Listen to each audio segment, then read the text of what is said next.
I don't know why it's happened, but we've had this amazing series of artists. Maybe because we went out and got them. It was the easiest way, and you know how Peter and I do not make things hard for ourselves. Oh, like when we went to the art show and just said, "Hey, you want to be on our show?" Well, they said yes. Yeah, that was a shocking thing. That was a shocking thing. This is one of the youngest artists, Sophia Hanna, 22, self-portrait oil painter. Yeah, and there's going to be some art that she has some nudes.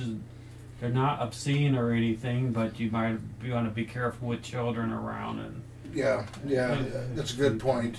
You know, nothing worse than what you might see at the Sistine Chapel or something like that. But nude nonetheless. Anyways, it's our pleasure to have Sophia Hanna.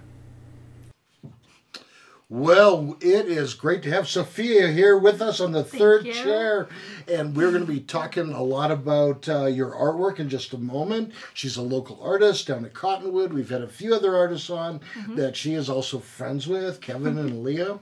But before we get into with the same group, the same group, the collective. That sounds ominous. Yeah. Don't mess with the collective. Don't mess with the collective. Yeah. So before we get into art, usually almost every artist I've known has some sort of side gig besides family helping them along. What kinds of other things do you do for work? Mainly I'm a barista. A barista. So I've been a barista for like 4 or 5 years, right out of high school when I started working. Because I'm 22, so it hasn't been that long. So it's been about 5 years.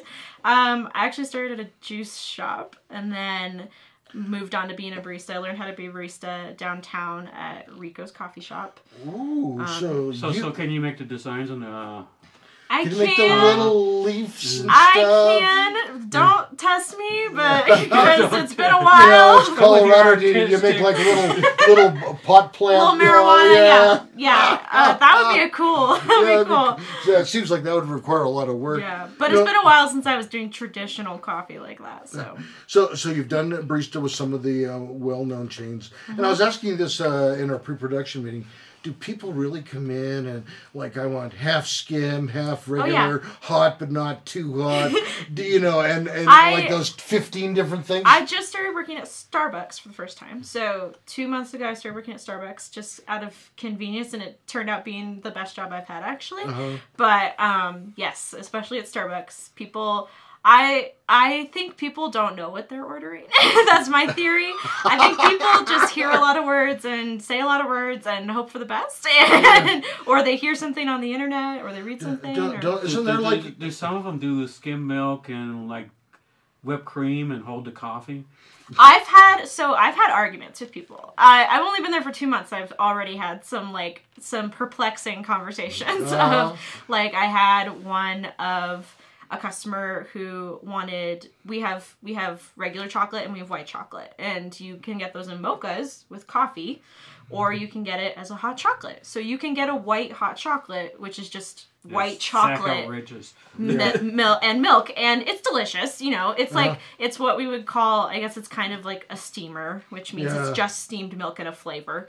But it's just a white chocolate version of hot chocolate, and people will insist, like, I don't want the mocha in that. We're like, yes, we know, we're not going to put coffee in it, but it's called mocha. Like, that's what it is. But so you have to like interpret like this other language of what people are trying to tell you they want, and then you have to filter it and be like, okay, I know what you want, and make what they want. Isn't there also like an app where people can like just like click on all the different categories? Yeah, those are crazy because also the biggest thing is with syrups. I have made mobile orders that have 40 pumps of syrup in them in a cup that would normally have 6. Like, and so what kind of syrups? I mean, so we have a ton. Actually, I'd say we don't have nearly as many as you would think, because a place like Dutch Brothers easily has 50 flavors. Like they have all the fruits and all of these different things. Starbucks has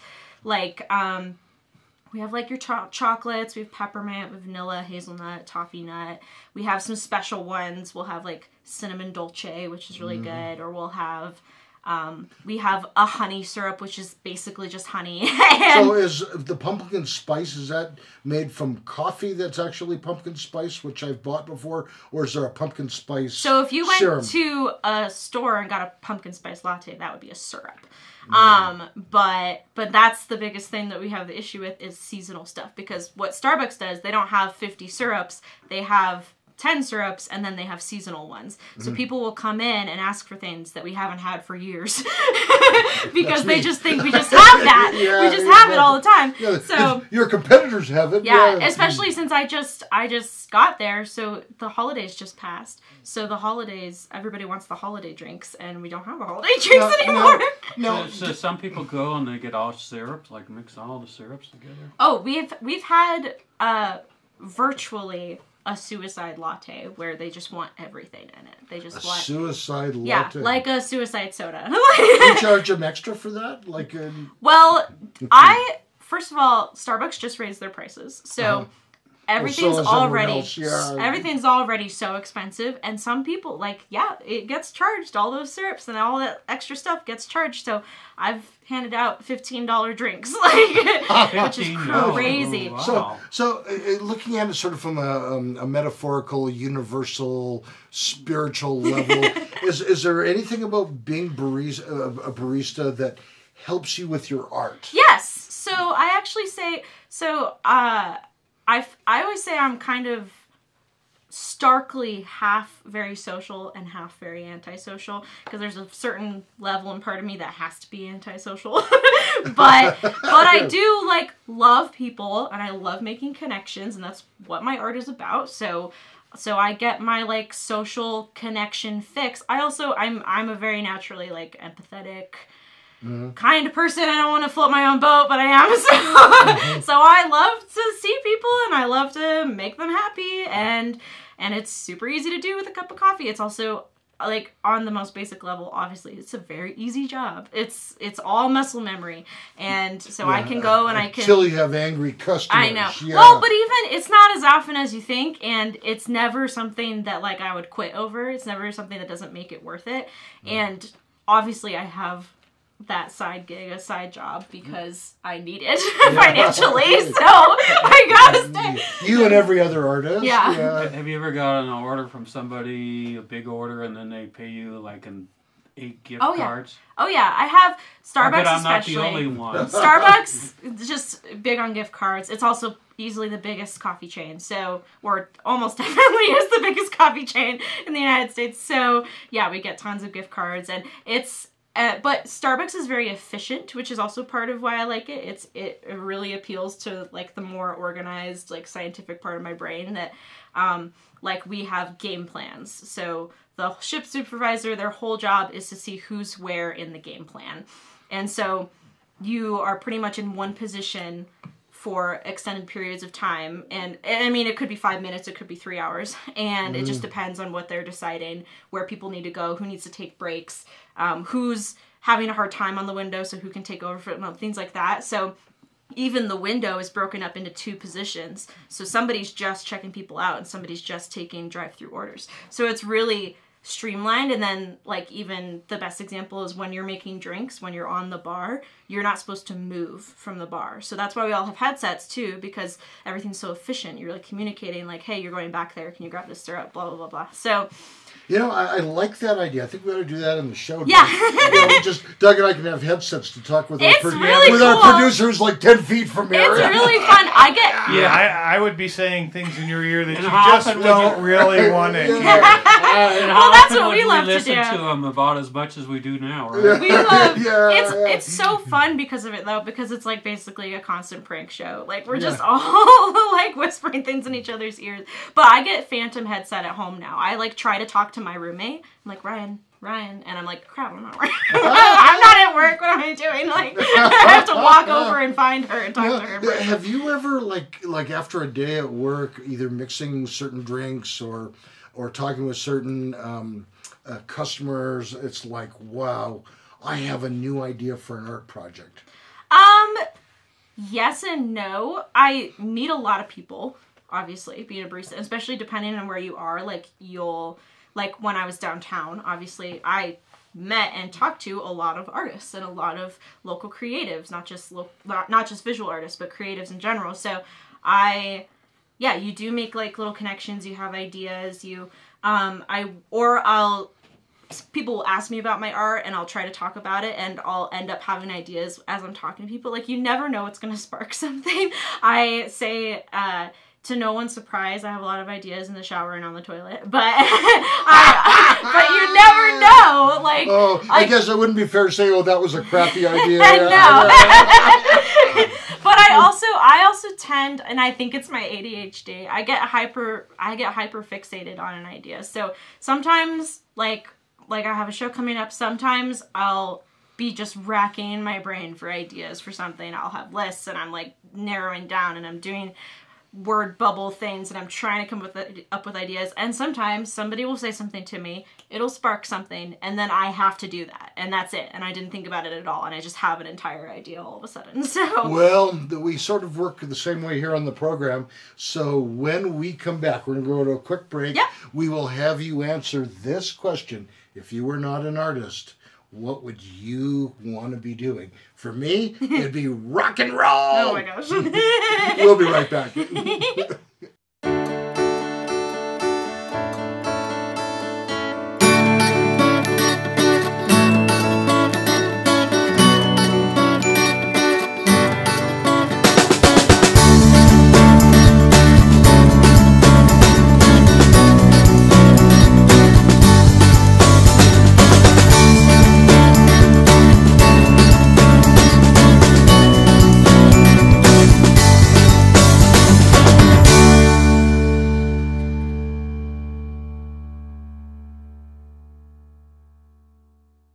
Welcome back to the third chair. I am still Peter. That is Doug, and we are here with our special guest, Sophia Hanna.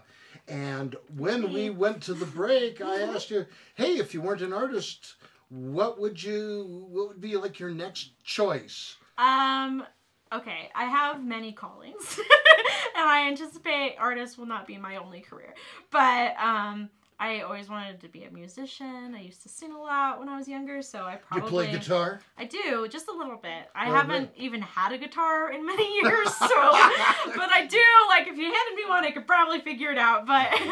but it was always to support singing. I wanted to be a singer, so I would have... Like, I had moments where I thought, should I go be on American Idol?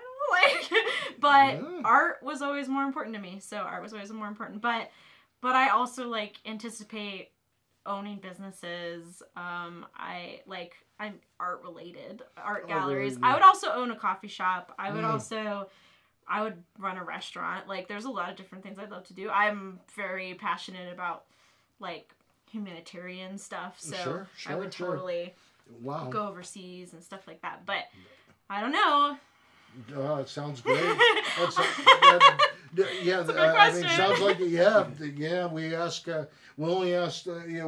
all the guests the tough questions. Yeah, and that was even so Peter and I are still trying to figure out what we want to do. When we grow up. It's never too late, guys. Yeah, we're trying this gig out for... just a little while. That's right, yeah. Yeah, see next year what we're going to do. Well, Doug is going to fire a few questions your way now. Give me a Doug. Nowadays, a lot of people have mental health issues. I understand you have some mental health challenges. Yes, I do. And with your bubbly personality, it's kind of surprising, but and she did give us permission to ask her this. Worry. Yeah, we're not just springing it on her as like two mean old guys. No. Oh, jeez. No, I mean, I'm always happy to work it. Talk about it. So, what is your challenge? I struggle with a lot. All of my art's about my mental health issues, so I'm always happy to talk about it. So when we go through because we're going to go through your pictures. Yeah, I'll absolutely be pointing out. You'll see the theme for sure. I noticed. Yeah, but yeah, I mean, I have chronic depression. I have generalized anxiety disorder. I am recently seeking an ADHD diagnosis, which I suspect I've had my whole life and got missed a little bit because I'm a woman, which is really common, unfortunately. But at least do women have it more than men? Because I understand men have it. Yeah, and more that's often, that's but why part it's of hard the to misconception is when ADHD was initially researched, and all of the education that professionals have about ADHD was based on findings where they studied men, and so there's even and schoolboys. Mm-hmm. Yeah, there's kids. male the male side of gender. A lot of professional athletes. Oh yeah, AD, a lot of people in general have ADHD. It's very common. It's so common, but it's missed a lot, especially in women, because it's a lot of the symptoms are written off as just traits that women should have, like in stereotypes. And so things like some OCD behaviors, like being really clean or hyperfixating, or just a lot of different things, or your symptoms will present so differently from person to person. Like there's just not enough research about it in general. And I've pretty recently come to the realization that I have it and that I've had it for a long time. And so I'm seeking a formal diagnosis soon. But yeah, so there's good treatment. Get some help from people? So I would be like, it's so different for everybody. I would personally be interested in medication because I have medication for my depression that doesn't really work for me. And the suspicion is that it doesn't really work for me because I shouldn't be treating depression. I should be treating ADHD because a lot of the symptoms would be more effectively treated by that. So it's so complicated and it varies so much person to person. But yeah. And then I also struggle with an eating disorder, and that's a lot of my art is about my eating disorder and my body dysmorphia and issues. So, and you could go on and on about all the symptoms from all of that. But I've had mental health challenges, issues since I was pretty young, like 9 as far as back as I can remember. But my parents got separated when I was 7, so that makes sense, the timeline there. Yeah. Yeah, but a lot of my art's about it. I'm not afraid to talk about it at all. So some of that is physical, I think, or something like that. A lot of it presents physically. I have a lot of physical symptoms that relate to those issues. I have I have my own physical ailments as well. I have chronic pain, I have back issues, and they all tie together into my wonderful snowball that I push around every day. Did you hurt your back at some time? No, I just it's genetic, and it's also related to my anxiety and depression because my anxiety and probably my ADHD causes a lot of tension in my body. Just like it's really hard for me to release tension from my muscles because I'm naturally tense. Because what an anxiety disorder is it's like you're constantly fight or flight. Like that normal reaction that people have, you have all the time because your brain thinks you're always in danger. So if you're always in danger, you're always in fight or flight. Yeah, sure. Which makes you super tense. So I have scoliosis, and it's because the muscles aren't working correctly on either side of my spine. And then I have neck issues because the muscles are too tense, like all this kind of stuff. So it goes on and on. But well, there are good treatments for ADHD in adults. Oh yeah. Yeah. But the first thing is knowing you have it. So I'm glad I know I have it now. And so one of the things people are afraid to bring out these issues, but one of the benefits is you bring them out, you can get help for these. Oh yeah. And I came from a pretty loving family. I shouldn't say pretty loving. A very loving family. Very good family. Good catch. Genuinely, I grew up relatively well. I didn't have that many major issues like in my childhood as far as family drama or anything. So, and my parents separated when I was 7, but amicable split, and they're still best friends, and I still see both of them. None of them moved away or anything. So overall, pretty good. But it doesn't mean you can't develop issues, and sure. Well, everybody has that type of issue. Well, and that's really the truth. Outside issues that cause everyone's got issues. Yeah, I mean some. Yeah, but I was to happen today. And even though I came from an environment that was pretty open, and like I'm LGBT as well, and so I came out pretty early when I was 11 to my parents and never had any issues. Like I came from a pretty open environment, but I was still afraid to tell my parents that I was having symptoms of depression and stuff until I was like 18. And still a lot of stigma attached. There was a lot, and I was also. Are you finding it? Is that getting better? Oh yeah, and especially within my family, we've kind of had a reawakening of sorts, and I think I have 2 little brothers, and they're becoming or on the cusp of becoming adults as well, and so we're all kind of going through this very interesting transition where all the kids are about to be grown up, and so we're getting a lot better. Like, everybody's going to therapy, and everybody's being a lot more open about, like, trying to correct some of the things that weren't so great as a kid, just, like, not being so open about that stuff. So, and obviously, like, me being afraid to even tell them that I wanted therapy until I was 18, but now my brothers are under 18 and they're getting therapy, so it's good. Good for you for getting it, but also mentioning it tonight, because therapy can really help. Oh yeah, and I'm not in therapy right now, but I was in a pretty long stint, actually during right when the pandemic started in 2020, and it's like one of the most transformative things that's ever happened to me, and I'm still feeling the effects of it even though I'm not in it right now, so in a positive way. So yeah, it's really good, and I always encourage people to go to therapy. So we'll ask when we come back, how did the pandemic affect you mentally? Yeah. And how did it being in therapy at the same time help you? Oh yeah. And when we return, we will discuss that. Cool.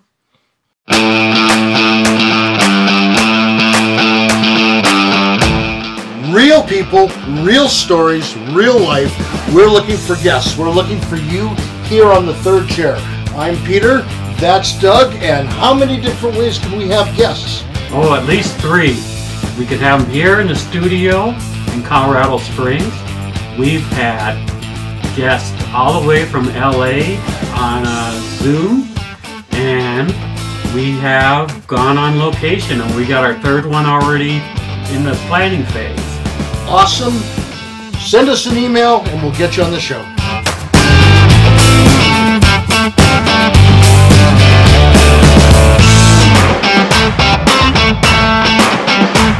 Welcome back to the third chair. We have Sophia. Oh, and there's Peter. Looking good. Peter's over there too. Peter's here too. Well, at least looking. I think he might be looking for a used car, but we don't know. Right. Let's face it, Doug. Neither of us are the eye candy on this show. I just blend into the background. I don't know what you're talking about. So, Sophia, we left you with a question on, because the pandemic, affected a lot of people mentally, because, you couldn't get out, a lot of people. Yeah. And see people. Couldn't get medical help. Yeah. Couldn't get treatments. Yeah. And you were working on starting your counseling. So how did that affect you? So I had a very exciting beginning of the pandemic, very eventful, because so it was about March 2020, right? Yeah. Okay. It's been so long. Yeah. March It's been so long. Very good memory. Yeah, well, I remember it because February, right before, like 2 weeks before everything started to hit America, like there was rumblings of like something's going on. I was working at Rico's, and I was in a very serious relationship for about a year, and my boyfriend dumped me. So I was reeling from being dumped unexpectedly, and then the same week we found out the whole thing was happening, that it was in Colorado Springs. The first cases happened in Colorado Springs, and I was at Rico's, and we got word that they probably came into our establishment because it was that bridge club, where there was like an outbreak at a bridge club, and our main demographic was elderly people who were getting their coffee in the morning.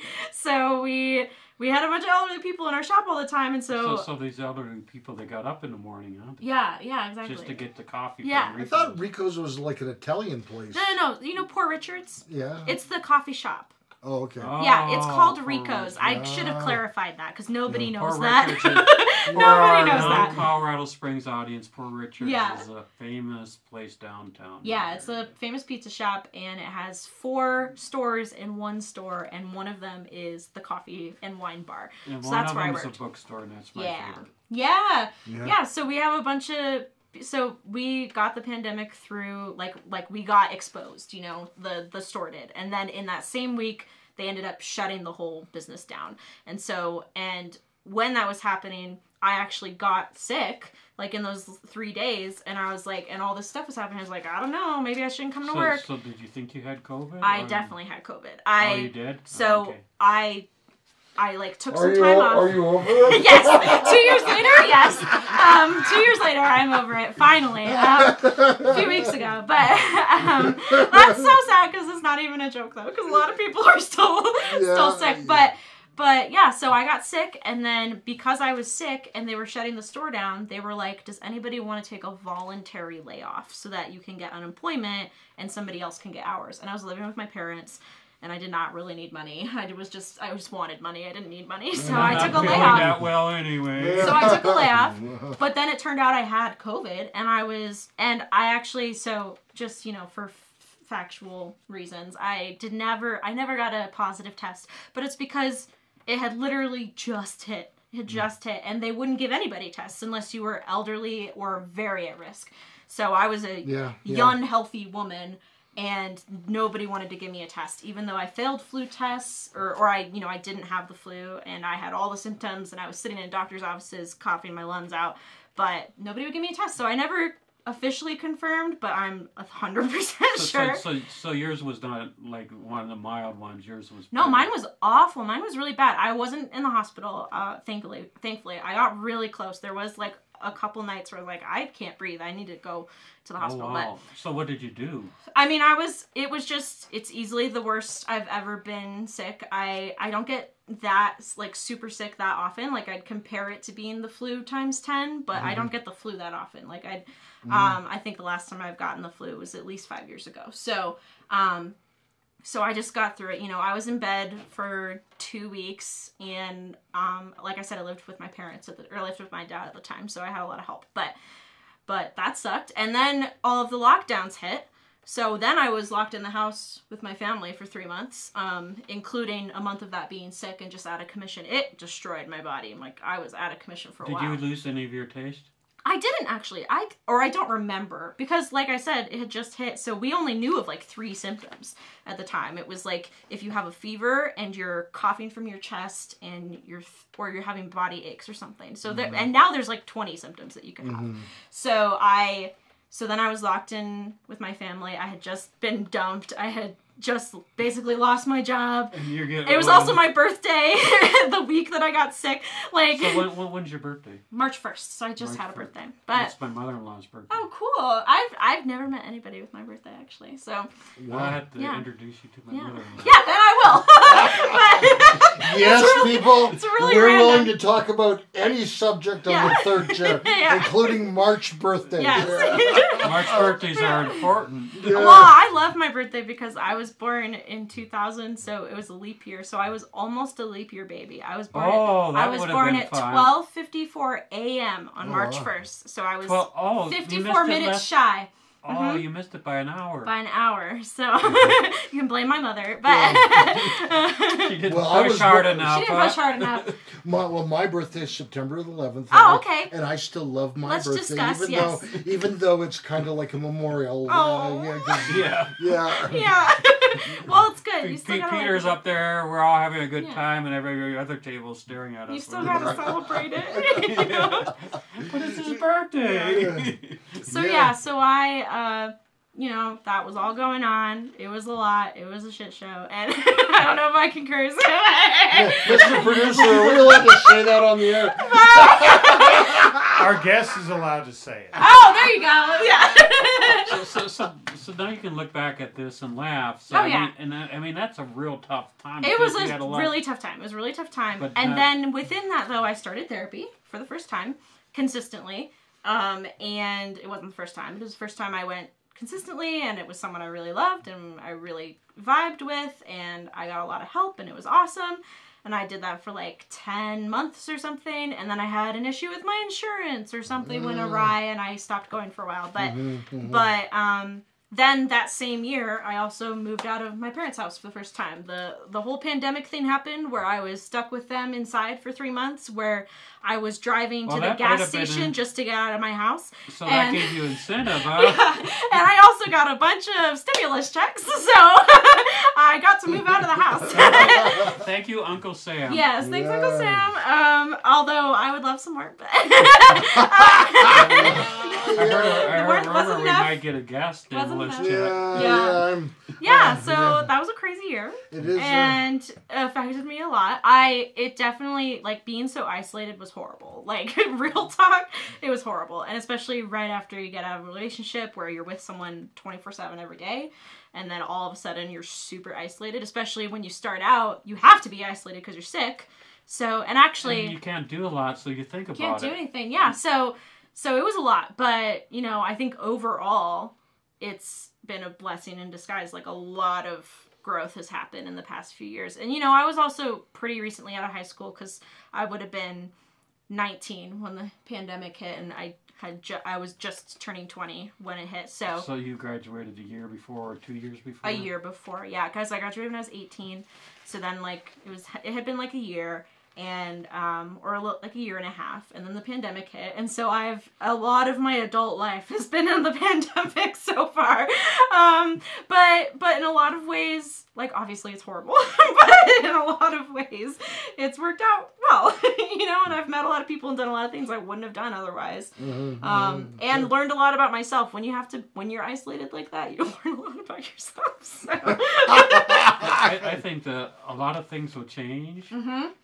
You're young enough that some of these things might be good in the long run. Oh, yeah. And you and, be like, the generation to take advantage of that. Oh, yeah. And it's all about the chain of effect of, like, if none of that had happened, I wouldn't be here right now. Like, you know, like, all of this stuff wouldn't have happened. And I'm sure that's how it is for a lot of people. Like, obviously a lot of it sucked, and, like, I had a cousin on a ventilator, and like a lot of horrible stuff happened, and I didn't see my grandpa for like a year and a half because he just couldn't see anybody because he was high risk and all this stuff. So, but overall, it's all, you know, we're all struggling together, so we're all getting better together. That's what I like to think. Like, yeah, that sounds good. Yeah. So, and then when we come back, we're going to discuss your art. Oh yes, finally. No.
We just were singing High School Musical. We're all in this together. Yeah. I had to go to the theater for High School Musical 3 because my daughter was really into it. Oh, wow. Oh, man. Yeah, the number of... She's only like a couple years older than you. Yeah. You know, having 3 daughters, the number of movies that I've had to watch against my will has That's been so amazing. funny because it's the other way around for me because my dad made me watch things. Oh, yeah, so you had to watch like Die Hard or... But I love loved it. Yeah. My dad famously tells people that I was watching Doctor Who when I was born in the delivery room. My daughter and I, we love Doctor Who. Oh man, Yeah. my. And then I have this one sweatshirt, and it's like people like in their 20s now. I would be wearing a sweatshirt, and they go, "Cool." Yeah, because they're not pointing at me. Yeah. That's the So sweatshirt. my daughter was young. I don't remember how old, but she made me watch the Harry Potter movies. You know, Made so we you? would rent them. They're They'd be great. on. Yeah. I'd be like Yes, falling very. asleep during the movie. Dad, did you like it? You know, wasn't it a really great movie? It's like I don't even know what it was about. See, my dad is like, the Harry Potter movie came out. We gotta watch it.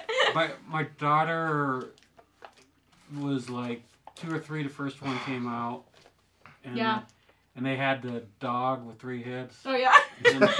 And they said this dog is bad for Yeah. her, and we said, you know, should we bring her or not? And that was her favorite character. Yeah. Well, speaking of Kids are soft. creative artwork, we're going to talk a little bit about your artwork. Yay. So, I noticed on your Instagram you self-identify as a self-portrait artist. Now, help me with that, but I'm leaning towards you do a lot of work that focuses like Me? on your... Well, there Oh, you go. yeah, there you go. I didn't want to say it, but I mean, which it's is true. fine. It's all about me. No, but I recently changed my title to be a self-portrait oil painter because I'm primarily working in self-portraits lately, and you know, artists evolve a lot Yeah, sure, in sure. in what they do, and even the mediums that they use and everything. So right now I happen to be a self-portrait artist mainly. We'll show some of your older work too. When when you may have classified yourself as a non-self-portrait I mean, artist. it's I don't even know. So like, are you supposed to identify yourself like that online? no, I mean, but I, you know, I very much treat my art as a business, and so that part of that is building a brand. And that's so smart. and also when I do commissions and I'm not really taking a lot of commissions right now or really at all, and it's because that's not the subject matter I'm interested in right now. So, and I'm not going to be good at things that I'm not interested in, and so I will just put it out there that like right now I'm a self-portrait artist. I'm mainly doing my own work, and so it's good to put it out there. But Sure, and I must say I've really enjoyed looking at it. So we're gonna. Thank you. So what we're gonna do is I'm gonna hand you a picture of one of your works, and our fine producer is gonna put it up on the screen for people watching at home. The magic of post-production. Yeah, an editor and every inserting soul. a picture. Yeah, and feel free to either comment on the motivation or the inspiration for it, or if there's a special message or a special technique, whatever you feel like. This one's number 3, and I think that one's You're starting It's at called Confront Yourself. Confront 3 Yourself. instead of 1. The 1 through 1 and 2 were some advertisements for some shows and stuff. We'll get to that Oh. later. Yeah. Yeah, so this one's called Confront Yourself. So we should say, I am an oil painter. I work in mostly large scale oil paintings, and I make my own panels, or my dad makes them. So big. Big. So I don't know if it's in your catalog, but the biggest one I have to date is 4 by 8 feet, and Woo. yeah, so That's pretty big. pretty big. And probably my normal size is like 2 by 2 or 3 by 3, like over a couple feet. So this one's pretty small for me, actually. This one's a 12-incher. And it's called Confront Yourself, and this is from my last show, which was about my mental health journey over the past couple of years with the pandemic and everything. So it was my therapy show. and that was what created me being a self-portrait artist, like launched me into that. So it was all about me. So this one's called Confront Yourself. It's clearly me screaming. I thought you were a tad angry. So are you angry at yourself for something? Yes. And you want to chew yourself out? So this one has a lot of the pieces from like my most recent pieces all had so many different meanings wrapped into them, because I was just like getting all my feelings about everything in the whole world out. Not everything, but a lot of things. So this one is about, you know, literally confronting yourself, and that was referring to kind of my mental illness and how I was afraid to just like admit that I have these things and that I gotta deal with them and that it's okay, and you know, and you gotta just confront yourself at some point. And then also not being afraid to be angry. That was another theme in this one. I unintentionally picked up just from society, as a lot of women do growing up, that like you should be so soft and nice and amazing and so like conserved to everyone and not take up too much space and all of that. So I struggled with that, and so I've been learning to allow myself to be angry. Like I don't let myself be angry that much. And so even taking the photo for this, because I work from reference and take all my own photos and everything, and so even I had to work with the photographer for these ones because I couldn't take proper photos of myself the way I wanted to, so I had to scream in my photographer's face, and actually scream, because I kept trying to fake it and it didn't look real, so I had to actually scream in my photographer's face to take this photo. So did you scream, "You're not getting the picture right"? No. No, I just like, and it is therapeutic, I will say, to just like guttural, like pure instinct, just like howl, scream at someone. Primal. Yeah, and that's what this is about. So it's about confronting myself, like my insecurities and my issues that I need to work through, and it's also about allowing myself to be angry and putting it on display like this. And then I also ended up, this was a painting I did early on in the show, and I ended up just like having it next to me while I painted everything else, and I was just like always yelling at myself to keep going. That's what I thought of. Like, so you got the show done on time. Yeah, well, I did, sort of. Because you would have really been upset if you didn't. Yeah. Well, we're so delighted tonight that you've not felt it necessary to scream. Scream between breaks. Yeah, I know. Although she did want to scream at her producer. Yeah. No. Now this next one's interesting. Yeah. It's called Emerge, and it sort of on one level sort of reminds me of like a snake peeling its skin and coming out with new skin. Yeah. So not saying you look like a snake or anything, but just it has sort of that feel of like shedding the old and coming out. No, exactly. That's very close to like the point. Obviously, I love people's own interpretations of my art and how it makes them feel, and that's part of the point. But this is a set of paintings I did. So in the original show, they were across two. They were like one on the left side of a doorway and one on the right side of a doorway. So you look across the doorway. So Emerge is actually the first one, the shorter one. And then the second painting has its own name, and it's called Take Your Time. And then they're a set. And so this is one of the few paintings that I didn't manipulate that much as far as like the image. This is pretty much the photos I took and I painted them. Oh, wow. So obviously the second one I mushed two photos together because there's two of me in that one, but it's supposed to be a progression of me coming out of my shell, coming like from a dark time into the light, whatever. But I also get interpretations of it going the other way, of me sinking into the water. Oh, so isn't that interesting? So it's really interesting to see everyone's interpretations and the backstory. Okay. You said coming out of your shell. Yeah. Now, we've been listening to you talk, for 35 minutes. Yeah. It doesn't seem like you have much of a shell. Is it certain things coming out of your shell? Is it certain things because I was going through a very transformative time in the past 3 years, so that's pretty much what it's about. Like not that I was very shy before, but in a way I felt like I was coming out of my shell. And also, this show was the first time I was making art that I was really passionate about and everything that I wanted to put on, and I wasn't afraid to do stuff just because I didn't think people would like it or whatever. So in that way, I was coming out of my shell like artistically as well. So that's a lot of this was about. And yeah, these are some of my favorite paintings I've done actually. So well, we're gonna after we come back from the break, and then our next segment's gonna be short. We're briefly gonna talk about one called Disassociate, and it kind of makes me think I've been doing magic mushrooms or ketamine or something, and so we will talk about that, or if there's some other meaning when we come right back. Yeah.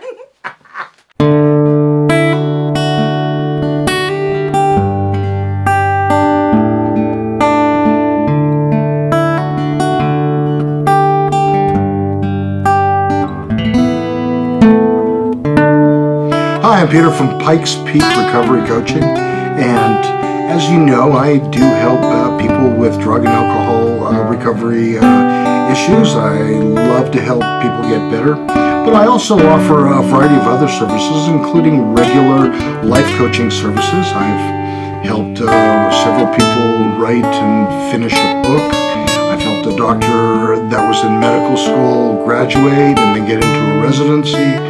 And I also actually have quite a background in mathematics, and I do some math tutoring for the GED as well as the ASVAB for those that are thinking about a career in the military. So my contact information is on the screen. Please send me an email or a text, and we can talk about some of these services and how I can help. That's Peter Grigg at Pikes Peak Recovery Coaching.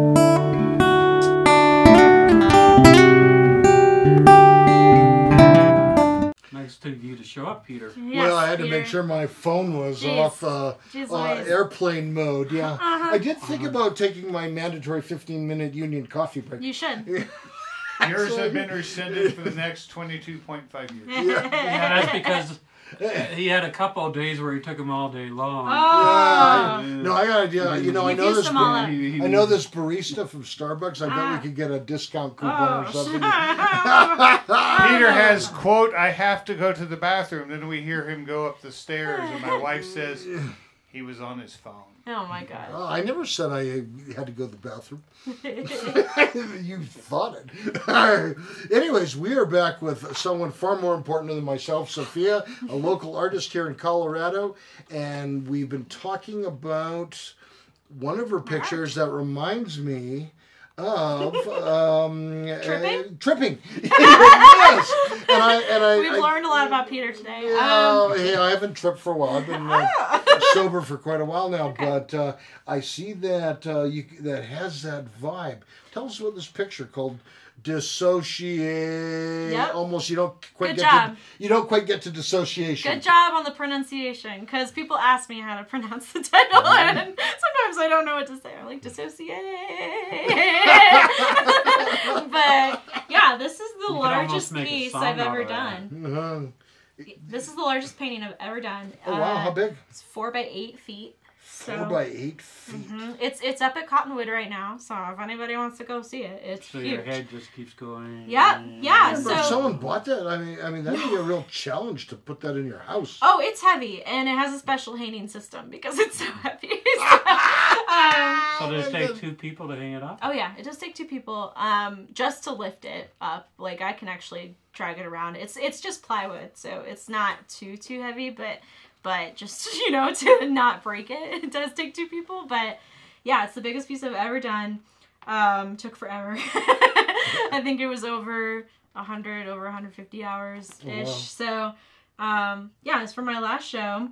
It is, if you could have guessed, it's about dissociating as a symptom of my depression, and that was a big theme of the show, was expressing my specific way that I struggle with my mental illnesses, and I struggle with dissociating a lot. And so I wanted to depict that in a painting, and let me tell you, it's hard. It's a very abstract idea, especially as someone who has no idea what it is or has never experienced it before, which a lot of people haven't. So it's hard to communicate, but people who have experienced dissociating before as a symptom have all, like, I've gotten a lot of cool responses, not cool, but responses where, like, I've felt what that painting is. Like, I've been there and I know what that feels like. So, yeah, so it was a fun painting. Obviously self-portrait, and obviously super trippy. But a lot of my paintings are super trippy because I kind of do a genre of magical realism. So I'm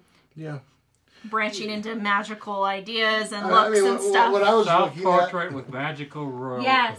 Well, and I was thinking, like, that would be the kind of thing someone might paint after, like, being in an Indian sweat lodge and doing some peyote or something. Yes.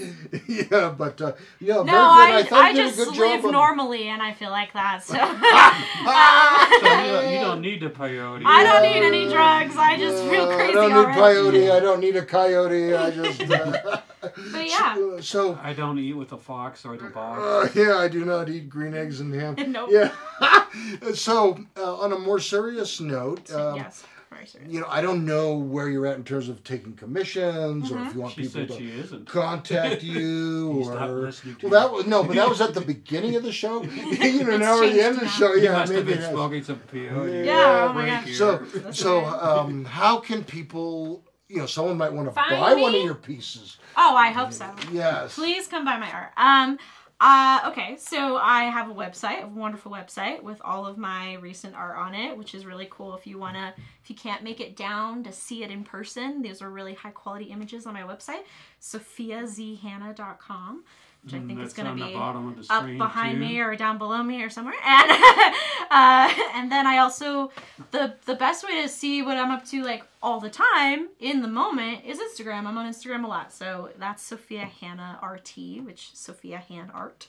And but I am also located at the Cottonwood Art Center downtown Colorado Springs, where I have an art studio and I have art on the walls, and they have all my contact information, and I also teach classes there. And this summer, I'll also be teaching classes at the Bemis School of Art. So there's a lot of places to find me. We're going to get that information up either this episode or next episode or both.